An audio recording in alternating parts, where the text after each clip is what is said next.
Part 9 में स्वागत है आपका। चलिए वीडियो को स्टार्ट करते हैं।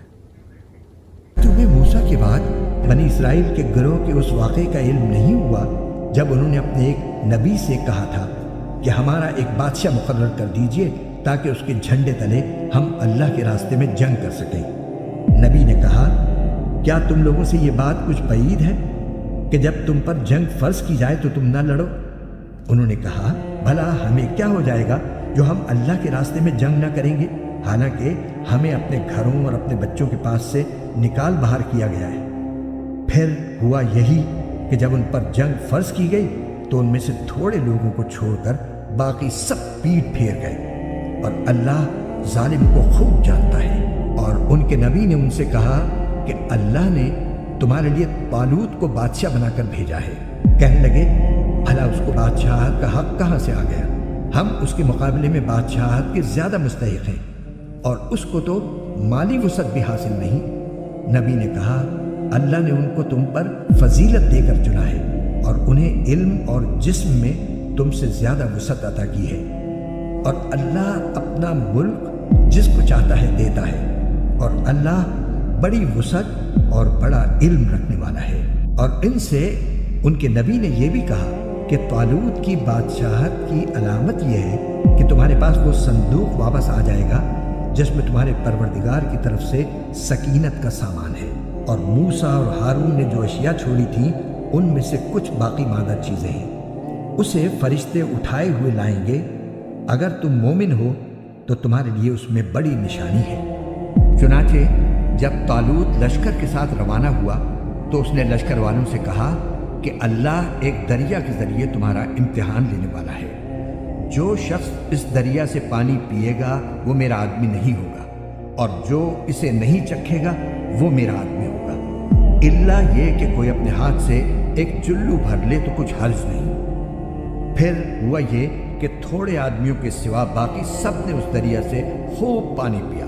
चुनाचे जब वो यानी तालूत और उसके साथ ईमान रखने वाले दरिया के पार उतरे तो ये लोग जिन्होंने तालूत का हुक्म नहीं माना था कहने लगे कि आज जालूत और उसके लश्कर का मुकाबला करने की हम में बिल्कुल ताकत नहीं है। मगर जिन लोगों का ईमान था कि वो अल्लाह से जा मिलने वाले हैं उन्होंने कहा कि न जाने कितनी छोटी जमातें हैं जो अल्लाह के हुक्म से बड़ी जमातों पर गालिब आई हैं और अल्लाह उन लोगों का साथी है जो सब्र से काम लेते हैं। और जब ये लोग जालूत और उसके लश्करों के आमने सामने हुए तो इन्होंने कहा, ऐ हमारे परवरदिगार, सब्र इस्तिक़लाल की सिफत हम पर उंडेल दे, हमें साबित कदमी बख्श दे और हमें इस काफिर कौम के मुकाबले में फतह नुसरत अता फरमा दे। चुनाचे इन्होंने अल्लाह के हुक्म से उन जालूत के साथियों को शिकस्त दी और दाऊद ने जालूत को कत्ल किया और अल्लाह ने उसको सल्तनत और दानाई अता की और जो इल्म चाहा उसको अता फरमाया। अगर अल्लाह लोगों का एक दूसरे के जरिए दिफा न करे तो जमीन में फसाद फैल जाए, लेकिन अल्लाह तमाम जहानों पर बड़ा फजल फरमाने वाला है। ये अल्लाह की आयात हैं जो हम आपके सामने ठीक ठीक पढ़कर सुनाते हैं और आप बेशक उन पैगंबरों में से हैं जो रसूल बनाकर भेजे गए हैं। ये पैगंबर जो हमने मखलूक की इस्लाह के लिए भेजे हैं इनको हमने एक दूसरे पर फजीलत अता की है।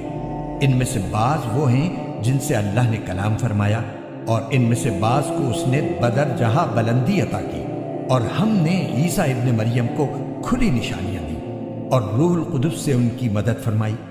और अगर अल्लाह चाहता तो उनके बाद वाले लोग अपने पास रोशन दलाइल आ जाने के बाद आपस में न लड़ते, लेकिन उन्होंने खुद इख्तिलाफ किया तो उनमें से बाज तो ईमान ले आए और बाज काफिर ही रहे।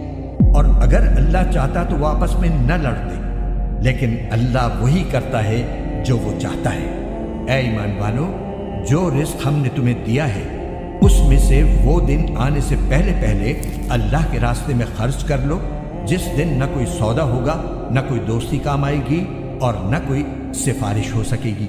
और जालिम वो लोग हैं जो कुफ्र इख्तियार किए हुए हैं। अल्लाह वो है जिसके सिवा कोई माबूद नहीं, जो सदा जिंदा है, जो पूरी कायनात संभाले हुए है, जिसको न कभी ऊँग लगती है न नींद। आसमानों में जो कुछ है वो भी और जमीन में जो कुछ है वो भी सब उसी का है।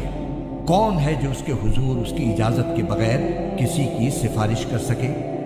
وہ سارے بندوں کے تمام آگے پیچھے کے حالات کو خوب جانتا ہے، اور وہ لوگ اس کے علم کی کوئی بات اپنے علم کے دائرے میں نہیں لا سکتے سوائے اس بات کے جسے وہ خود چاہے۔